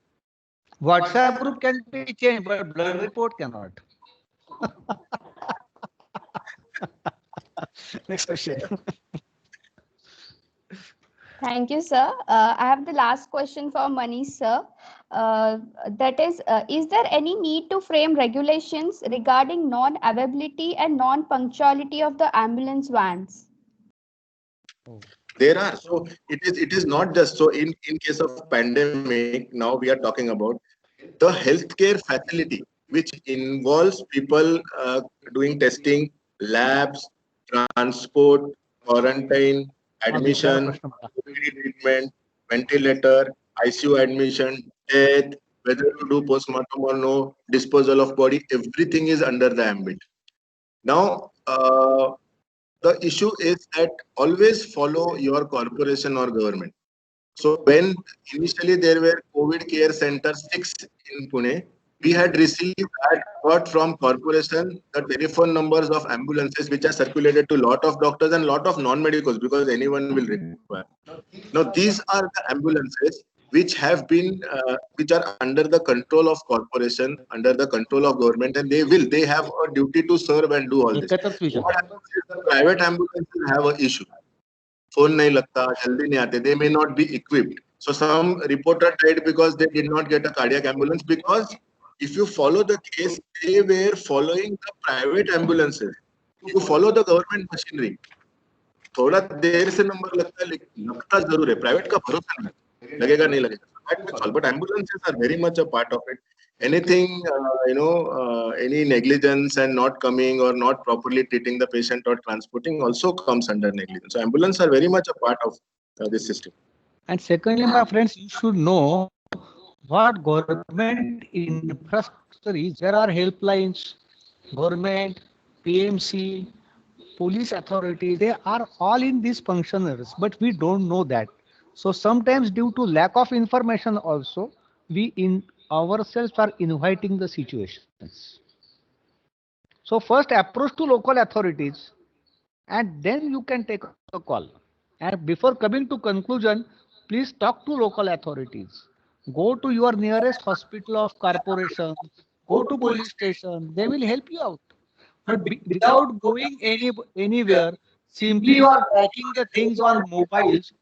So even if you are tracking it from mobiles, avail these helplines, and then you can decide. Now one step ahead by availing these helplines also. If you are unable to get the services, then you can take the line of action.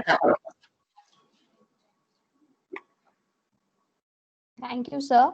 Manish, sir, I have one more question for you. It is asked by Simran. She says, in the pandemic situation, not all the hospitals are classified as corona centers, and this has led to overburdening on those hospitals. Therefore, isn't it necessary to allow all doctors, hospitals to take up at least minor COVID cases voluntarily? And secondly, what is his take as a doctor on this point? Yeah, okay. So my statistics, last 4 months, I have treated around 70 COVID positive patients. Surgeries, almost half of them. So 50% of them underwent surgery, either a laparoscopic procedure or an open surgery. Out of them, we did cesareans to deliver some females. So those are my statistics. So everybody is treating COVID positive, point number one. Now what has happened, what change has happened, I'll tell you. All the hospitals, again, please note, all the hospitals which are registered as charitable hospitals under the charity commissioner, all of them have been converted to COVID centers. So all hospitals, Dinanath, Sanjeevan, Ruby, any hospital which is registered under the charity commissioner as charitable institutions are all COVID hospitals now. So there are beds available. There are a lot of doctors treating, even in private hospitals. So don't worry. We all are there. All doctors are there to support. My only thing is, and again, which was put by Gonve sir, and we all agree in person. My only one earnest request, only one urge to all of you, spread this message that doctor is somebody who's trying to help you. उसको मार के, उसका hospital तोड़ के, उसका sir फोड़ के किसी को कुछ नहीं मिलने वाला है, कुछ नहीं मिलने वाला है. So if that message goes through, we are very happy. And so don't worry, lot of doctors are there and all hospitals are COVID now. All hospitals. Sir, this is my last question for Manish, sir, which has been asked by Atharva. He says, according to recent article by Dainik Jagran, there was a news that several working active organs of poor people who were admitted in COVID care centers were taken out without the consent of their families. He would like to know whether these are the rumors or had some fact in this news. No, there is no fact in this. Trust me. See, consider the person who has asked the question, consider that person as a doctor. Will he go to a COVID patient and say, iska operation karta hu? See, only it is not the public who are scared. Yaar. We are also scared. I'm damn scared. So if I tell here that I have managed around 70 odd COVID patients in last 4 months, trust me, these statistics I am not told at my home. And I hope my wife is not listening. झूठ बोलता हूँ मैं. नहीं कोई भी Covid positive नहीं था, ऐसे पीपी पहन के बैठा था, कोई नहीं आया. अरे हम we are also damn scared. So even if I have to do indicated, yesterday I did a COVID positive section for twin patients. She had twin babies, so we had to do a section. She said, doctor, I am scared. I said, I am also scared. And on top of it, you want a doctor to take a COVID positive patient who's on the ventilator to operation theater where the anesthetist will give anesthesia and that doctor is supposed to remove organs. Come on, yaar. बहुत याद होगा. ऐसा नहीं होता, ऐसे कभी नहीं होता. So remove all those things. There are a lot of papers. If you want to read amazing things, I will suggest. So if you are bored, and this is beyond all this, if you are bored and too much happening in college, or if your girlfriend or boyfriend is not responding, or he has not commented on your DP for last 4 hours. So what you do is you get one newspaper. It's called Sandhyanand. It's a very good newspaper. Sandhyanand, a very good journalist, and it is if you read that, you will feel very light, very nice, and you will not fight with anybody. You will not fight with your girlfriend or boyfriend for not responding on your DP. You feel very nice. You feel from inside. You feel very nice because all that is there in the paper you don't have, or people around you don't have. So Sandhyanand, I strongly recommend. When we start our course here, I will read copies for people. Sometimes I read.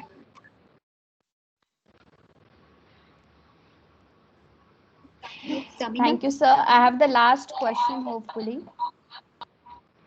Which has been asked to Advocate Rishikesh Ganu, sir, which has been asked by Atharva. He says, sir, there is a fine imposed if people don't wear mask, ₹1,000 for spitting and ₹500 for not wearing mask. What steps do you suggest to create deterrence in the minds of the citizen? My friends, increasing fine will not create deterrence. Slowly, deterrence will be created in the society. I will give you 2 examples. One is of seat belt and one is of black colored glass in the car. Initially, people say 50 rupees, 100 rupees, we will not wear the belt. In Pune city, belt is not required to be taken care of. But nowadays, if we will see, due to that fine imposition, everybody is using the belt. So deterrence is on the person.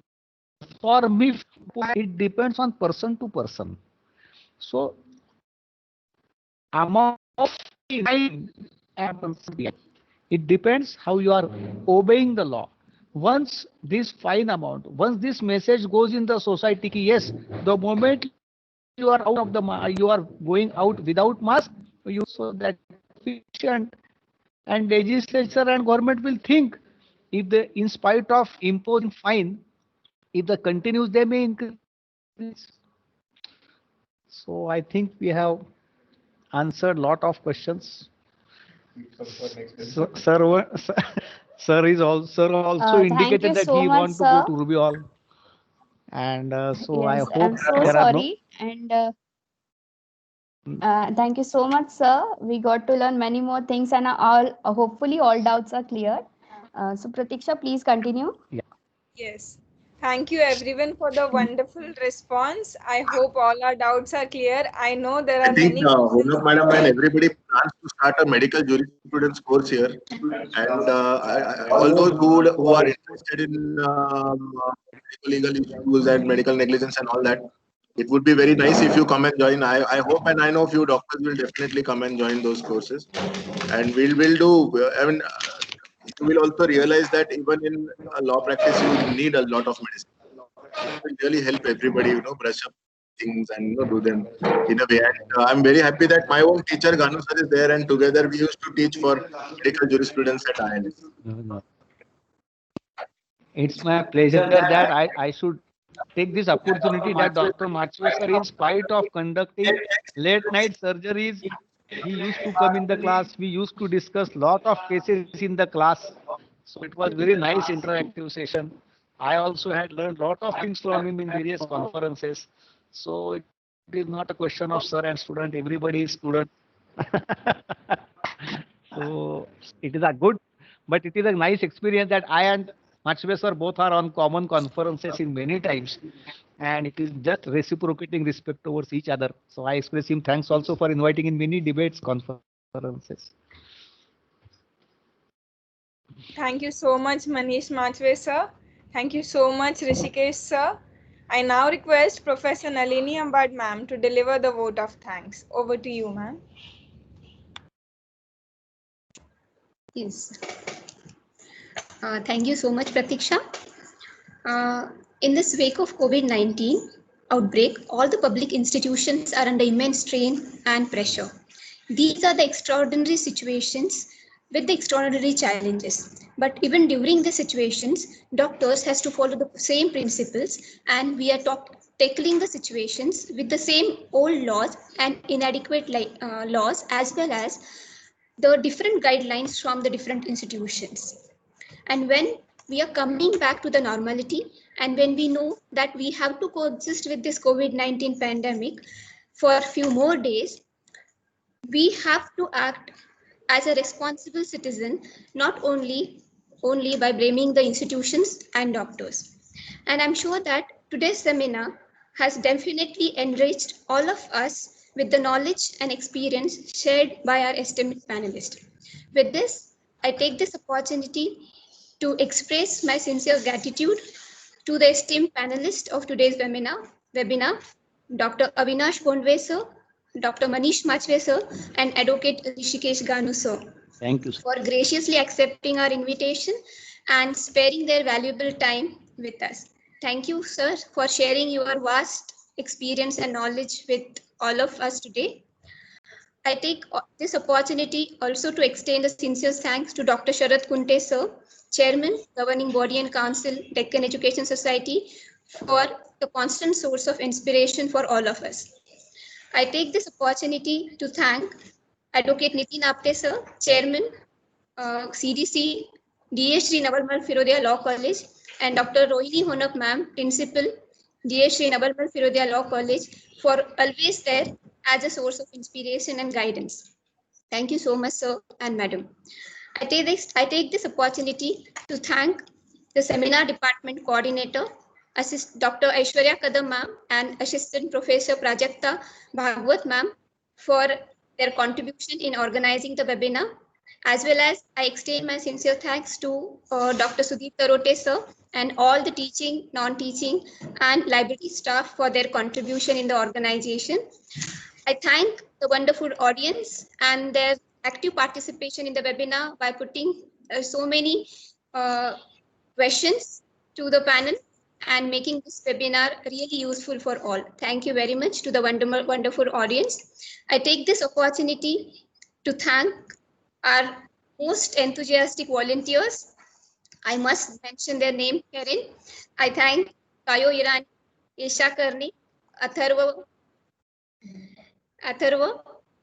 Tanaya Kulkarni, also Pratiksha Tipse, Maria Balchandran, Samina Mulla, and Nihali Dhume, that without whom it is not possible for us to conduct these webinars, and their active participation only and their enthusiasm only makes us to organize more and more such type of programs.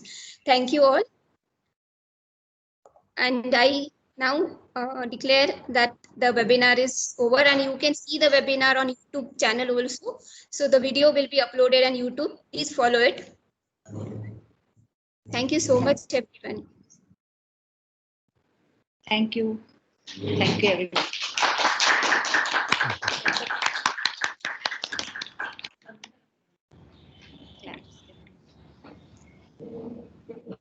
Thank you, sir. Thank you, ma'am.